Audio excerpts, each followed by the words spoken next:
All right, guys. I'm sure you guys are going to ask me about the Jaycee. Experienced a little bit of soreness, discomfort. After coming off of yesterday, so we made the decision to put him on pup just to protect him, hold him out. He's chomping at the bit to practice, wanted to practice, but just thought it was best precaution. Not something we're concerned about long term, but just thought it was best to ease him into it, and that'll kind of be a day by day thing based on the doctors. Soreness where? His foot? Yeah. Was it the same foot that was injured? Yes. Looked like you might have left Baker and Sam pretty, really.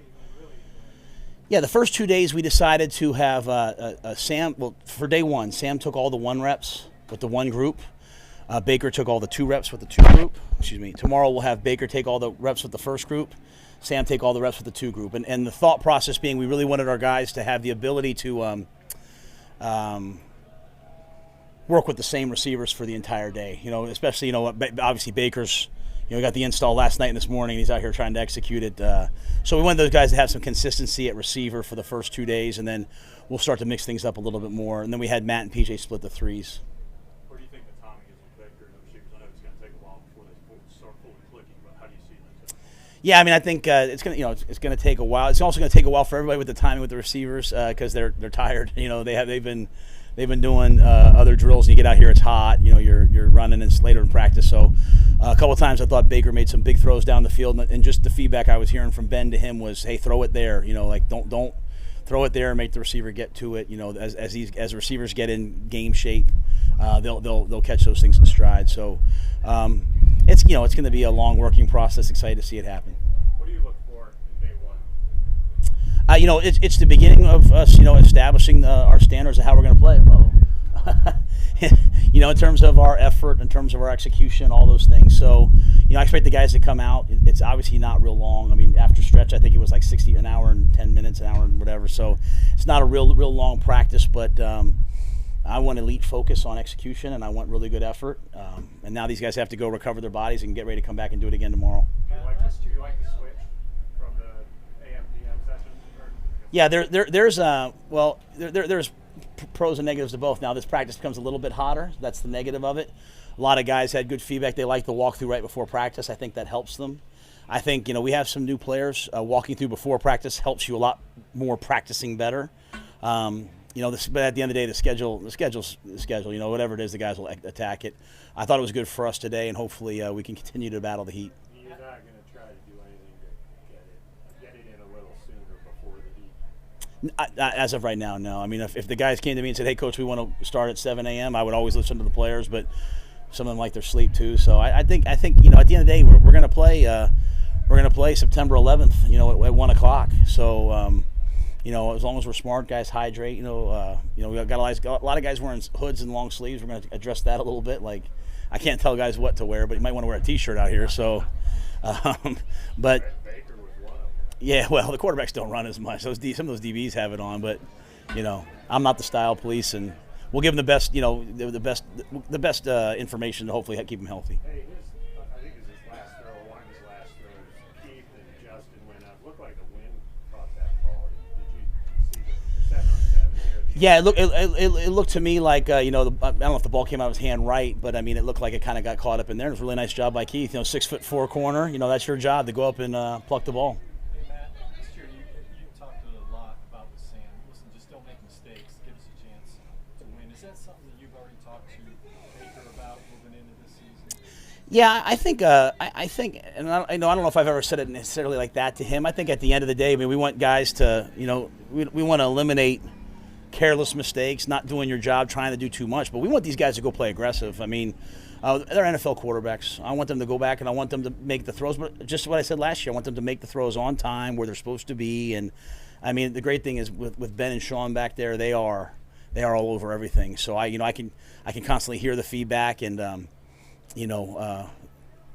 get the timing. And we want them to be aggressive, but we also want to be smart about what we do. And I think the key is just execution. Kind of fine line there with Baker because he's known as a little bit of a gunslinger.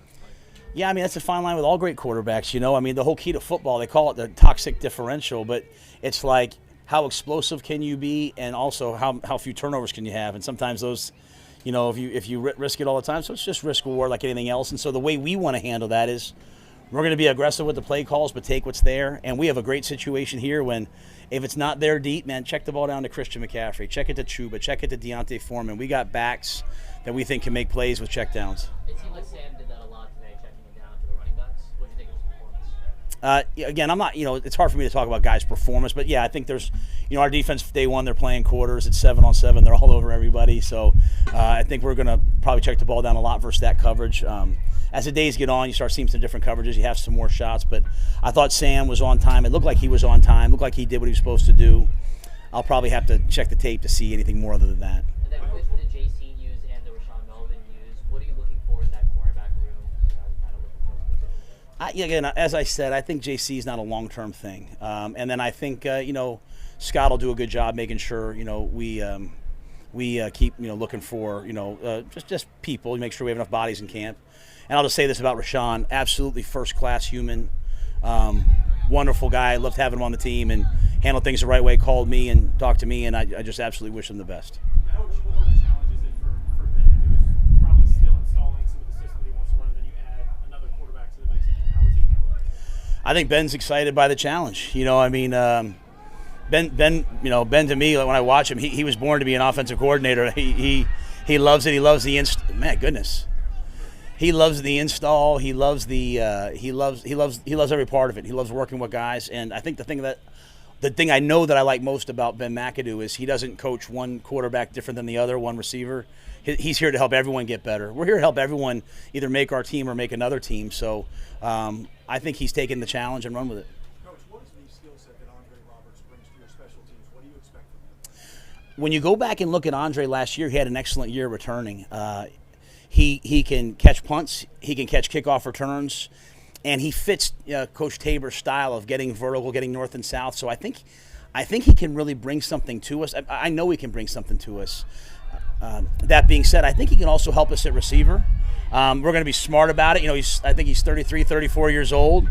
So we're not going to go out there and wear him out every day at receiver, but he's really smart in the meetings. He knows it, but he can really change our special teams units. Our defense last year had the worst starting field position in the NFL in the last 5 years where they started. And that's a function of offense, defense, and special teams, but we have a plan here to make sure that we affect field position. I think Andre's a huge part. Before you answer this, I apologize. I stepped away for a second.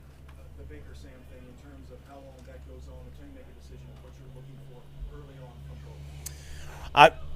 I look at every day from every player. I expect every player to come out here and play with great effort and execute. I think every player here is competing, personally. So I think they're all competing for their job. If they're not competing for their job, they're competing against the great player they're going to play against. So I think, when we know, we'll know. I don't have any timetable on it, and I don't see it happening anytime soon. I want these guys to have plenty of time to settle in, to learn, to go through different experiences. And when we know, we know. Coach, can you expand on the value of Coach McAdoo, him having been a head coach already, what that brings to your staff? Well, I've got three guys. I've got Paul Pasqualoni, who was the head coach at Syracuse for 19 years. I've got Ben McAdoo, who's the head coach in New York, and had a lot of success that first year. And obviously I have Steve, who's been the head coach in Arizona. So I have guys that I can lean on and talk to about being a head coach, who can share perspective, that know what the seat feels like sometimes. And Ben, Steve, and Paul have all brought that to me. But yeah, no doubt. I think just the day-to-day operation can sometimes, as a head coach, you're a little bit more removed, and so you have to really trust the people around you, and those guys have helped me with that. Hold on 1 second. Hold on. I'm going to take two more questions, and then that's where we're wrapping it up. You talked a lot about how the competition will make quarterback position better. Were the little things you saw either in the huddle, meeting room, or anywhere that showed you that the competition between Sam and Baker is sharpening them a little bit, or making them focus increase or something? I don't know Baker previous, so I coached against him one time in college, so I'm assuming that this is who he is, and he seems very focused. And as I said, I think since Sam got here in the spring, he's been highly focused. So, the one thing I think I share with our team, I think this number is correct. Only 12 teams had their starting quarterback play all 17 games last year in the regular season. 12 out of 32. I believe that's correct. That's what our sports science guy gave to me. So, my challenge to the room was, you guys all get better. But I think everybody, you know, when you have another player in there that he does something really well, you try to do it well, and that's true at all positions. And these guys are competitors; they'll continue to battle. How's Shaq as a coach? Sorry. How is Shaq as a coach? Shaq didn't do much today as a coach. No, he's talked a lot of trash down there, and he rode the bike for a while and talked a lot of trash down there. But you know, it's kind of funny. I said to Shaq, "Isn't it amazing how when you're not actually out there playing, or when you're not consumed with the result, how you start to see things?" Because we were down there in the red zone, and he was like, "Match it, break on." He could see everything that was supposed to happen, and you know, it'll make him better. All right, thank you very much, Coach. All right, thanks, guys.